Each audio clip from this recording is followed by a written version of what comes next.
नमस्ते जी, राम राम। जय बाबा भोलेनाथ जी की जय हो, जय बाबा धर्मदेव जी की जय हो। आज मैं बाबा धर्मदेव के बहुत ही पावन प्रांगण में आया हूँ और इसी प्रांगण की ही आज हम चर्चा करेंगे। ये जो बाबा का जो आप पावन प्रांगण देख रहे हो, देखने में जितना सुंदर है उतना ही पावन और पवित्र है। तो इसके बारे में मैं जितना कहूँ उतना कम है। तो अब मैं सभी ग्रामवासियों से विनती करता हूँ कि जब भी आपके पास समय मिले, चाहे सुबह हो शाम हो, या कोशिश कीजिए दोनों टाइम की, तो आप बाबा के इस पवित्र आंगन में आइए और बाबा को नमन करके इस पवित्र आंगन में घूमकर अपने जीवन को आनंदमय बनाइए। इसके बाद मैं कहना चाहूँगा अपने प्यारे दोस्तों को जो इस पवित्र आंगन में नहीं आ सकते हैं, तो वो भी किसी ऐसी जगह को चुन सकते हैं, जैसे कोई पार्क या बगीची अपने आसपास है, या फिर कोई सार्वजनिक स्थल जहाँ भीड़ भाड़ ना हो, शांति का माहौल हो, या फिर कोई किसी देवी देवता का मंदिर भी हो सकता है। सभी देवी देवता एक है, सभी को आप मन से मानोगे तो सब एक ही है।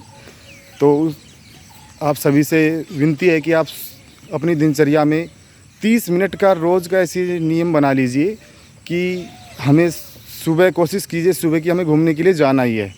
इससे इसको जैसे करने के बाद आप हफ्ते भर में ही फ़र्क महसूस करने लग जाओगे। हफ्ते भर के बाद ही आपको पता लग जाएगा कि मैं कितना पॉजिटिव हो गया हूँ। आपका पूरा दिन खिला खिला लगेगा, आप पूरा दिन एनर्जेटिक्स महसूस करोगे, ऊर्जावान महसूस करोगे। बहुत ही आप सकारात्मक एनर्जी से रहोगे। आप हर काम में आपका मन लगेगा, जो भी काम आप कर रहे हो, जैसा भी कर रहे हो, बहुत अच्छे से करोगे। तो मेरा आप सभी से विनती है कि आप अपनी दिनचर्या में लागू कीजिए। ऐसा करने का एक बार आप हौसला तो बनाइए। इसी को मैं अपनी 2 लाइनों में कहना चाहूँगा। रखो हौसला तो मंजर भी आएगा, रखो हौसला तो मंजर भी आएगा, प्यासे के पास चल के वो समंदर भी आएगा। तू थक कर ना बैठे मंजिल के मुसाफिर, मंजिल भी मिलेगी और जीने का मज़ा भी आएगा। तो इसी के बाद हम चलते हैं। देखो, भगवान के बारे में मैं कुछ चर्चा करना चाहूँगा। भगवान ने देखो कितनी सुंदर प्रकृति बनाई है, इतना सुंदर वातावरण बनाया है, इतना सुंदर माहौल बनाया है। ये पर्वत, नदियाँ, पहाड़, ये चाँद, ये सितारे, सूरज, इतना सब कुछ बनाया है जो जिसके बारे में आप महसूस कर पाओगे उतना ही कम है। ये बहुत सुंदर है। कृपया इनको महसूस कीजिए और इनके पास आने की कोशिश कीजिए। जितना आप इनके प्रकृति के नज़दीक रहोगे अपने जीवन में, उतना ही खुश रहोगे, क्योंकि प्रकृति हमारे लिए एक उपहार से कम नहीं है। तो आप भगवान की महिमा का हम गुणगान करते हैं। तो मैं तो इस बात को सोच के बहुत ही हैरान हो जाता हूँ कि देखो, भगवान जिसने इतना सब कुछ सुंदर बनाया है, वो खुद कितना सुंदर होगा, खुद कितना सुंदर। इसका आप कैसे अनुमान लगा सकते हो? इसका आप अनुमान लगाइए कि वो खुद कितना सुंदर होगा। एक गाना भी है, तेरी क्या नाम है, महिमा इतनी प्यारी, तू खुद कितना सुंदर होगा। तो वो देखो खुद कितना सुंदर होगा, जितना इतना सब कुछ सुंदर बना रखा है। तो इन्हीं के साथ घुल मिल के रहिए और उस भगवान को अपने सुबह शाम याद कीजिए, जिसने आपको ये जीवन दिया है। अच्छे अच्छे काम कीजिए और बाबा का गुणगान गाइए। इसी के बाद हम लौटते हैं हम अपने इस पवित्र प्रांगण में। ये जो पवित्र प्रांगण देख रहे हो, कितना देखो शानदार है। ये कभी किसी टाइम में एक बंजर ज़मीन हुआ करता था, सब बाबा की कृपा हुई। हमारे युवा भाइयों ने इसमें बहुत ही मेहनत करके, तन मन धन से शुरुआत करके इसको बहुत अच्छा बनाया। इसके बाद मैं उन सबको बहुत बहुत धन्यवाद करना चाहूँगा, अपने नौजवान भाइयों का, कि उन्होंने इस बाबा की पावन स्थल को अपने मन की आंखों से देखकर इसको पहचाना और इसे बहुत ही सुंदर बनाया। तो उनका मैं तहे दिल से धन्यवाद कहना चाहूँगा। इसके बाद मैं अपने प्रिय ग्रामवासियों का तहे दिल से धन्यवाद कहना चाहूँगा कि वो बाबा के मेले के समय में बढ़ चढ़कर योगदान करते हैं। तभी देखो बाबा की कितना सुंदर मेला होता है और इतना सुंदर यहाँ का माहौल बना हुआ है। हर चीज़ बहुत सुंदर है और इसको और अच्छे से करने का हमारा पूरा प्रयास है। तो मैं सभी ग्रामवासियों को बहुत बहुत धन्यवाद कहना चाहूँगा। इसके बाद में आते हैं हमारी बाबा की टीम कमेटी के बारे में।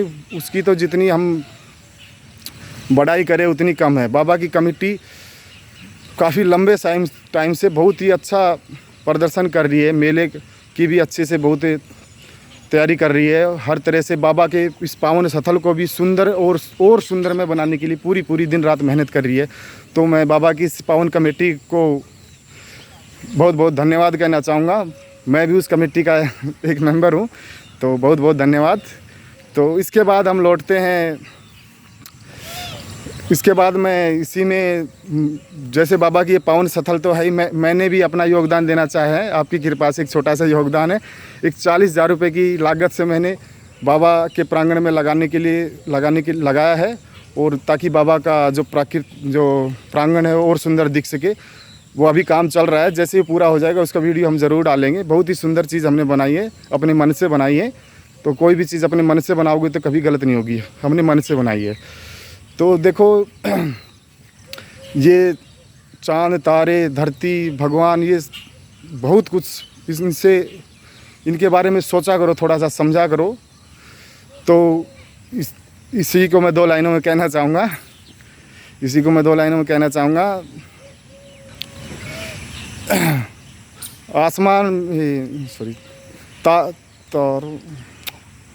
तारों में, आसमां में, इसी को मैं 2 लाइनों में कहना चाहूँगा कि वो मैं भूल गया हूँ, कोई दिक्कत नहीं है, याद आएगा जब बता देंगे। आसमां में भी चांद खिलता है, और इसी को तो बहुत बहुत धन्यवाद। ये मैं लाइन थोड़ा सा भूल गया हूँ, आगे याद करने की पूरी कोशिश करूँगा। तो मैं सभी का फिर से धन्यवाद कहना चाहूँगा। आपने बहुत समय दिया है, तो अपना हौसला बनाए रखिए। आप बहुत कुछ कर सकते हो इस जीवन में आए हो, तो आप कोई सामान्य नहीं हो, आप बहुत कुछ कर सकते हो। तो हम ऐसे ही कोशिश करते रहेंगे बाबा के इस पवित्र आंगन को और सुंदर बनाने के लिए।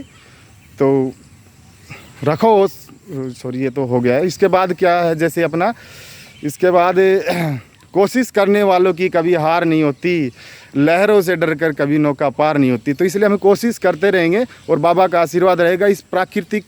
इस पावन स्थल को आप देखना, 1-2 साल में हम इतना सुंदर और बना देंगे कि आने वाला कोई भी या मेहमान देखेगा कि कोई चीज़ हमने बनाई है। तो मैं बाबा को सत नमन करता हूँ, और आप सभी दोस्तों को, ग्रामवासियों को सत नमन करता हूँ।